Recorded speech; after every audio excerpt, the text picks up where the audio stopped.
Hello, boys and girls at home. All right, today our first chapter is called Warning, This Kid is Rated R. What? That's what it's called. Warning, this kid is rated R. I had warned Mom about August's face. Oh, real quick, who's telling this story right now? Summer is telling the story. I had warned Mom about August's face. I had described what he looked like. I did this because I know she's not always so good at faking her feelings, and August was coming over for the first time today. I even sent her a text at work to remind her. But I could tell that from the expression on her face when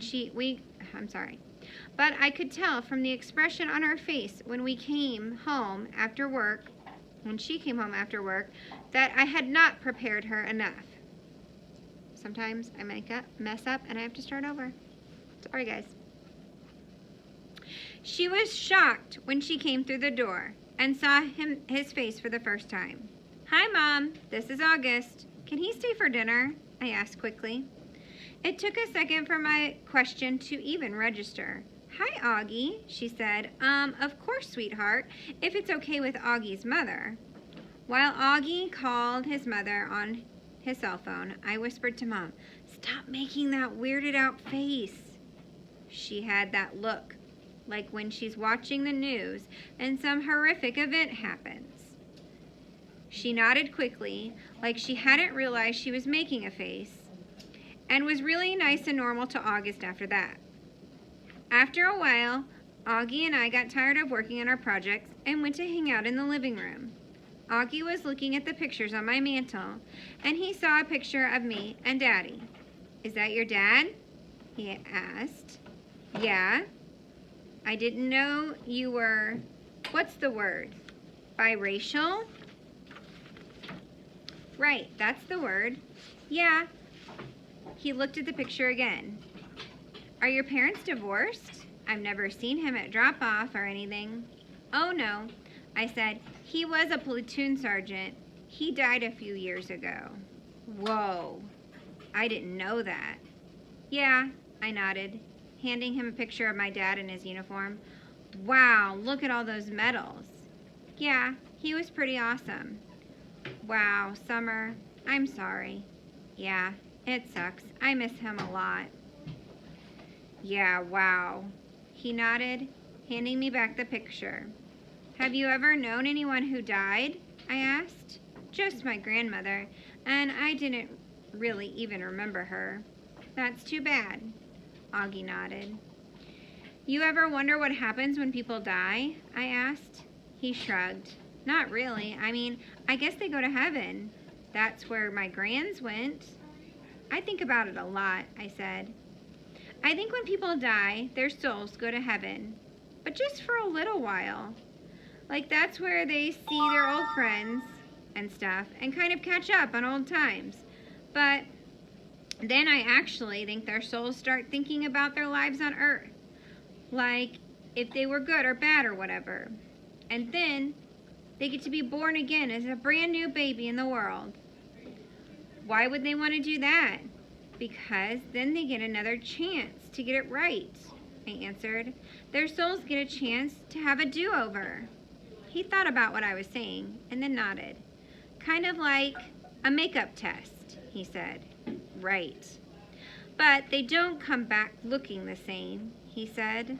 I mean, they would look completely different when they come back, right? Oh, yeah, I answered. Your soul stays the same, but everything else is different. I like that, he said, nodding a lot. I really like that, Summer. That means in my next life, I won't be stuck with this face.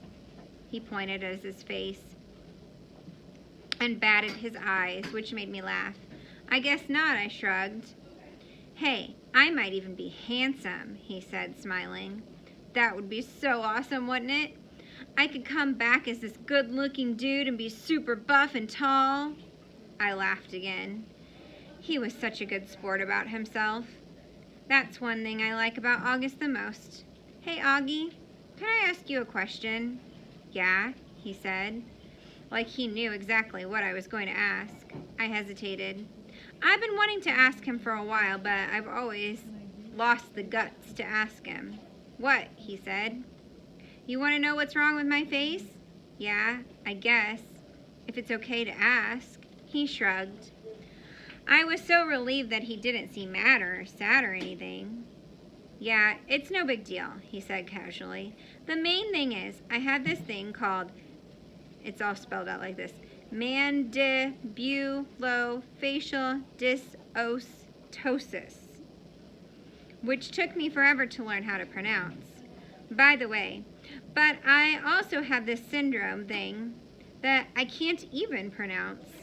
And these things kind of morph together into one big super thing, which is so rare they don't even have a name for it. I mean, I don't want to brag or anything, but I'm actually considered something of a medical wonder, you know. He smiled. That was a joke, he said. You can laugh? I smiled and shook my head. You're funny, Augie, I said. Yes, I am, he said proudly. And I am cool beans. The Egyptian tomb. Over the next few months, August and I hung out a lot after school, either at his house or my house. August's parents even invited my mom over for dinner a couple of times. I overheard them talking about fixing Mom up on a blind date with August's uncle, Ben. On the day of the Egyptian exhibit, we were all really excited and kind of giddy. It had snowed the day before, not as much as it had snowed over Thanksgiving break, but still snow is snow. The gym was turned into a giant museum with everyone's Egyptian artifacts displayed on the table with a little caption card explaining what the thing was. Most of the artifacts were really great, but I have to say I really think mine and August's were the best. My sculpture of Anubis looked pretty real, and I had even used real gold paint on it. And August had made his step pyramid out of sugar cubes. It was 2 feet high and 2 feet long, and he spray painted the cubes with this kind of fake sand paint or something. It looked so awesome. We all dressed up as in Egyptian costumes. Some of the kids were Indiana Jones types. Some of the kids dressed like pharaohs. August and I dressed like mummies. Our faces were covered except for 2 eye holes and a mouth hole. When the parents showed up, they all lined up in the hallway in front of the gym. When we were told to go get our parents, and each kid took their parents on a flashlight tour of the dark gym. Wow, that sounds super cool, doesn't it, guys? August and I took our moms around together. We stopped at each exhibit, explaining what it was, but talking in whispers. Answering questions. Since it was dark, we used our flashlights to illuminate the artifacts that we were talking about. Sometimes, for dramatic effect, we would hold the flashlight under our chins while we were explaining something in detail. It was so much fun, hearing all the whispers in the dark, seeing all the light zigzagging around the room. At one point, I went over to get a drink from the water fountain. I had to take my mummy wrap face off.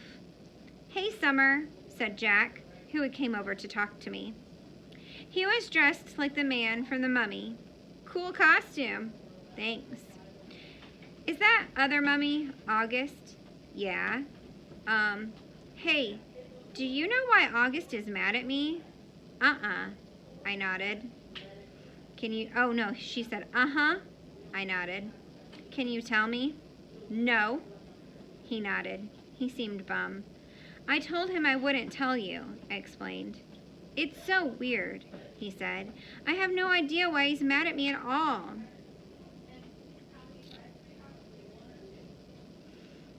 Can you give me a hint?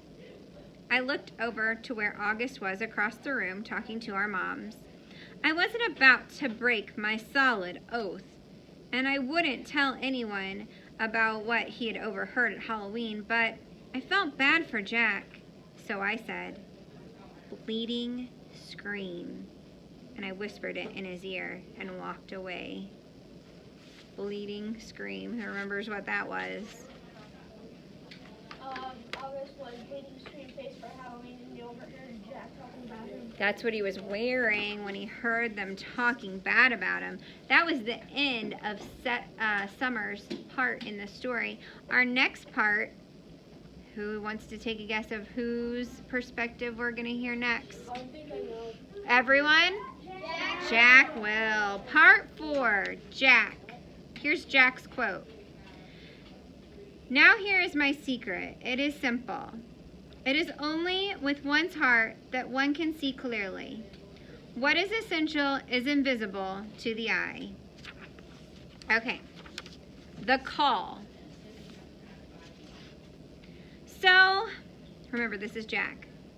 So in August, my parents got this call from Mr. Tushman, the middle school director. And my mom said, maybe he calls all the new students to welcome them.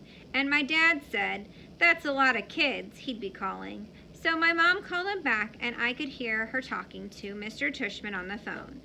This is exactly what she said. Oh, hi, Mr. Tushman. This is Amanda Will returning your call. Oh, thank you. That's so nice of you to say. He is looking forward to it. Yes? Yeah? Oh, sure. Oh, uh-huh. Well, that's so nice of you to say. Sure. Oh, wow. Oh, I see, of course. I'm sure he will. Let me write it down. Got it. I'll call you after I have a chance to talk to him, okay? No, thank you. Bye-bye.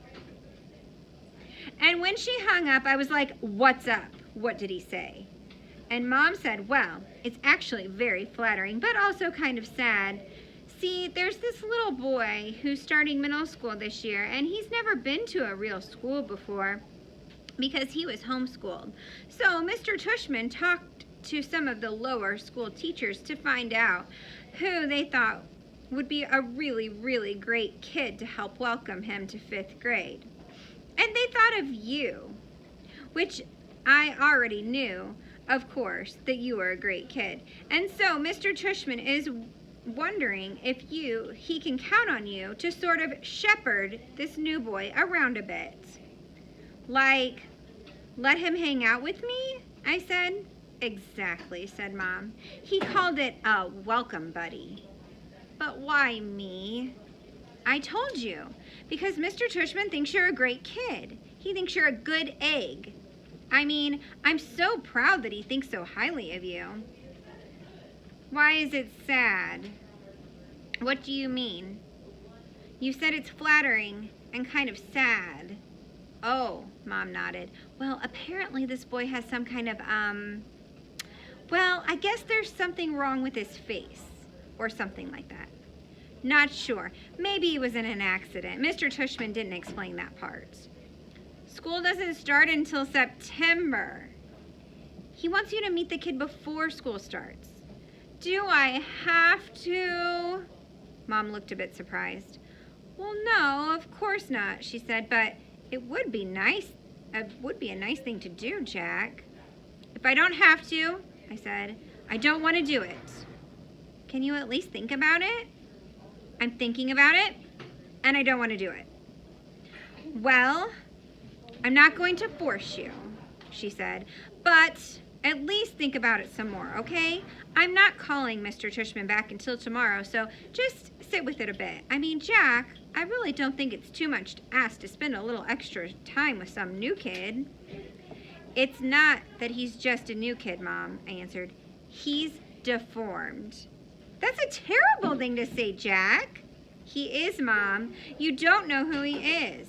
Yeah, I do, I said, because I knew the second she started talking about him that he was that kid named August. I remember seeing him the first time in front of the Carvel on Amherst Avenue when I was about 5 or 6. Me and Veronica, my babysitter, were sitting on the bench outside the store with Jamie, my baby brother, who was sitting in a stroller facing us. I guess I was busy eating my ice cream cone because I didn't notice the people sat down next to us. Then, at one point, I turned my head and to suck the ice cream out of the bottom of my cone, and that's when I saw him. August. He was sitting right next to me. I know it wasn't cool, but I kind of went, ah! When I saw him because I honestly was scared. I thought he was wearing a zombie mask or something. It was the kind of, ah, you say when you're watching a scary movie and a bad guy jumps out of the bushes. Anyway, I know it wasn't nice, and nice of me to do that, and though the kid didn't hear me, I know his sister did. Jack, we have to go, said Veronica. She had gotten up and turned the stroller around with Jamie, who had obviously just seen the kid too, and was about to say something embarrassing, so I jumped up and kind of all of a sudden, like a bee had stung me, and followed Veronica as she zoomed away. I could hear the kid's mom saying softly behind us, okay guys, I think it's time to go. And I turned around to look at them one more time. And the kid was licking his ice cream cone. And the mom was picking up his scooter. And the sister was glaring at me like she was going to kill me. And I looked away quickly. Veronica, what was wrong with that kid? I whispered, hush, boy, she said in an angry voice. I love Veronica, but ooh, when she was mad, she was mad. Meanwhile, Jamie was practically spilling out of the stroller trying to get another look at the kid, and Veronica pushed him away. But Verona, said Jamie. You boys were very naughty, said Veronica, as soon as we were farther down the block. Staring like that. I didn't mean to, I said. Verona, said Jamie. Us leaving like that, Veronica was muttering. Oh, Lord, that poor lady. I tell you boys, every day we should be thanking the Lord for our blessings. You hear me? Veronica! What is it, Jamie? Is it Halloween? No, Jamie. Then why was that boy wearing a mask? Veronica didn't answer. Sometimes when she was mad about something, she would do that. He wasn't wearing a mask, I explained to Jamie. Hush, Jack, said Veronica. Why are you so mad, Veronica? I couldn't help asking. I thought this would make her angrier, but actually, she just shook her head. It was bad how we did that, she said, just getting up like that, like we'd seen the devil. I was scared for what Jamie was going to say, you know. I didn't want him to say anything that would hurt that little boy's feelings, but it was very bad of us leaving like that. The mom knew what was going on, but we didn't mean it, I answered. Jack, sometimes you don't mean to be mean or to hurt someone, Do you understand? That was the first time I ever saw August in the neighborhood. At least that I remember. But I've seen him around ever since then. A couple times at the playground, a few times in the park. He used to wear an astronaut helmet sometimes, but I always knew it was him underneath that helmet. All the kids in the neighborhood knew it was him. Everyone has seen August at some point or another. We all know his name, though he doesn't know ours. And whenever I've seen him, I try to remember what Veronica said. But it's hard. It's hard not to sneak a second look. And it's hard to act normal when you see him. We are going to end there because we are out of time.